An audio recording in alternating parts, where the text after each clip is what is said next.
इस तरह के रोजाना डिक्टेशन की वीडियोस पाने के लिए हमारे चैनल रेयांसी स्टेनो को सब्सक्राइब कीजिए और बेल नोटिफिकेशन आइकॉन को दबाइए ताकि हमारी लेटेस्ट वीडियोस आप तक सबसे पहले पहुंचे। डिक्टेशन शुरू हो रही है 3 सेकंड में। स्टार्ट। अध्यक्ष महोदय, राष्ट्रीय विकास परिषद के हम सब प्रतिनिधियों की जनता द्वारा निर्वाचित सरकार के प्रतिनिधि के तौर पर यह जिम्मेदारी बनती है कि जनता के इन सवालों का सकारात्मक उत्तर दिया जाए। हम जनता को निराश नहीं कर सकते, हम उन्हें निराश करेंगे भी नहीं। देश मानता है और यह सच भी है कि आर्थिक मोर्चे पर हमारा प्रदर्शन हमारी क्षमता के अनुरूप नहीं रहा है। दुनिया के अन्य देश भी ऐसा मानते हैं। हमारे विशाल उत्पादक मानवीय, प्राकृतिक तथा वित्तीय संसाधन अन्य देशों की ईर्ष्या के विषय हैं। फिर भी हम उनका इस रूप में सदुपयोग नहीं कर पाए हैं कि हमें सर्वोत्तम परिणाम मिल सके। हमारी जनता की उत्पादक ऊर्जा की राह में जो रोड़े हैं उन्हें हटाया जाना जरूरी है। हमें अपनी अर्थव्यवस्था को और अधिक विकास के रास्ते पर ले जाना होगा।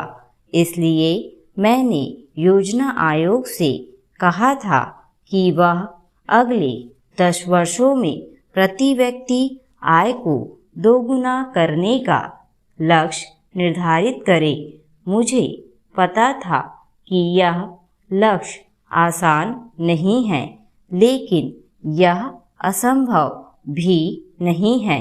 आखिरकार कई ऐसे देशों ने हमसे ज़्यादा विकास दर हासिल की ही है, जिनके संसाधन हमारी तुलना में कम है। पैरा महोदय, पंचवर्षीय योजनाओं के माध्यम से भारत में नियोजित विकास की प्रक्रिया जब शुरू हुई थी, तब और अब की परिस्थितियों में बड़ा अंतर है। राज्य क्षेत्र के लिए स्वाभाविक था कि वह केंद्रीय सरकार की संस्था के माध्यम से देश की अर्थव्यवस्था और सामाजिक विकास के तमाम क्षेत्रों में अधिक महत्वपूर्ण भूमिका अदा करे। नतीजतन पिछले 60 वर्षों की पंचवर्षीय योजनाओं में सरकार और खासकर केंद्र सरकार की भूमिका ही अधिक महत्वपूर्ण और निर्णायक बनी रही।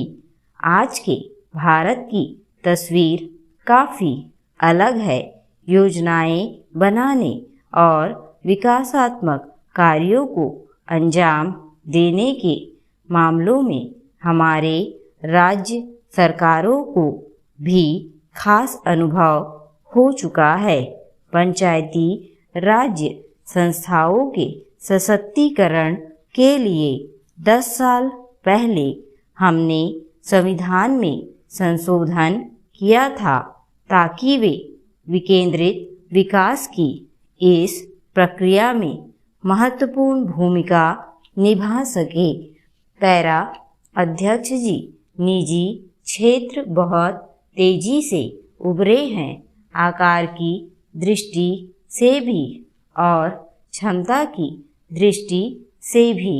निजी क्षेत्र में निवेश करके और परियोजनाओं को लागू करके भारतीय अर्थव्यवस्था के विकास में अब महत्वपूर्ण भूमिका निभा रहे हैं।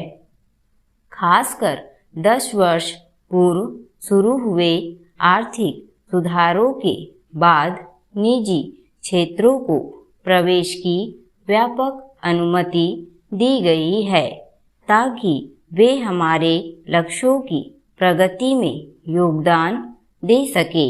पिछले 5 दशकों में गैर सरकारी संगठनों तथा समुदाय आधारित संगठनों की संख्या और विविधता तथा हमारे सामाजिक और पर्यावरणीय क्षेत्रों के विकास के लिए उनके योगदान के दायरे में भारी वृद्धि हुई है।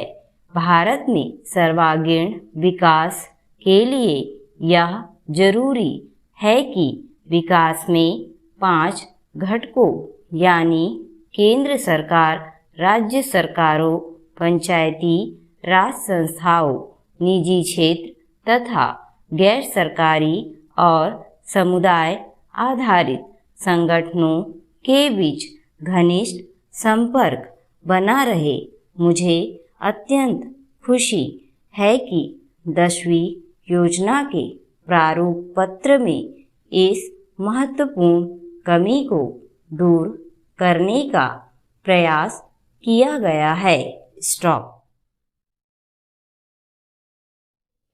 इस मैटर की PDF फाइल हार्ड आउटलाइन के साथ पाने के लिए हमारे व्हाट्सएप ग्रुप, जिसकी लिंक नीचे डिस्क्रिप्शन में दी गई है, उसे ज्वाइन कीजिए। और अगर ये वीडियो आपको अच्छी लगी तो इसे लाइक कीजिए, शेयर कीजिए और हमारे चैनल को सब्सक्राइब कीजिए।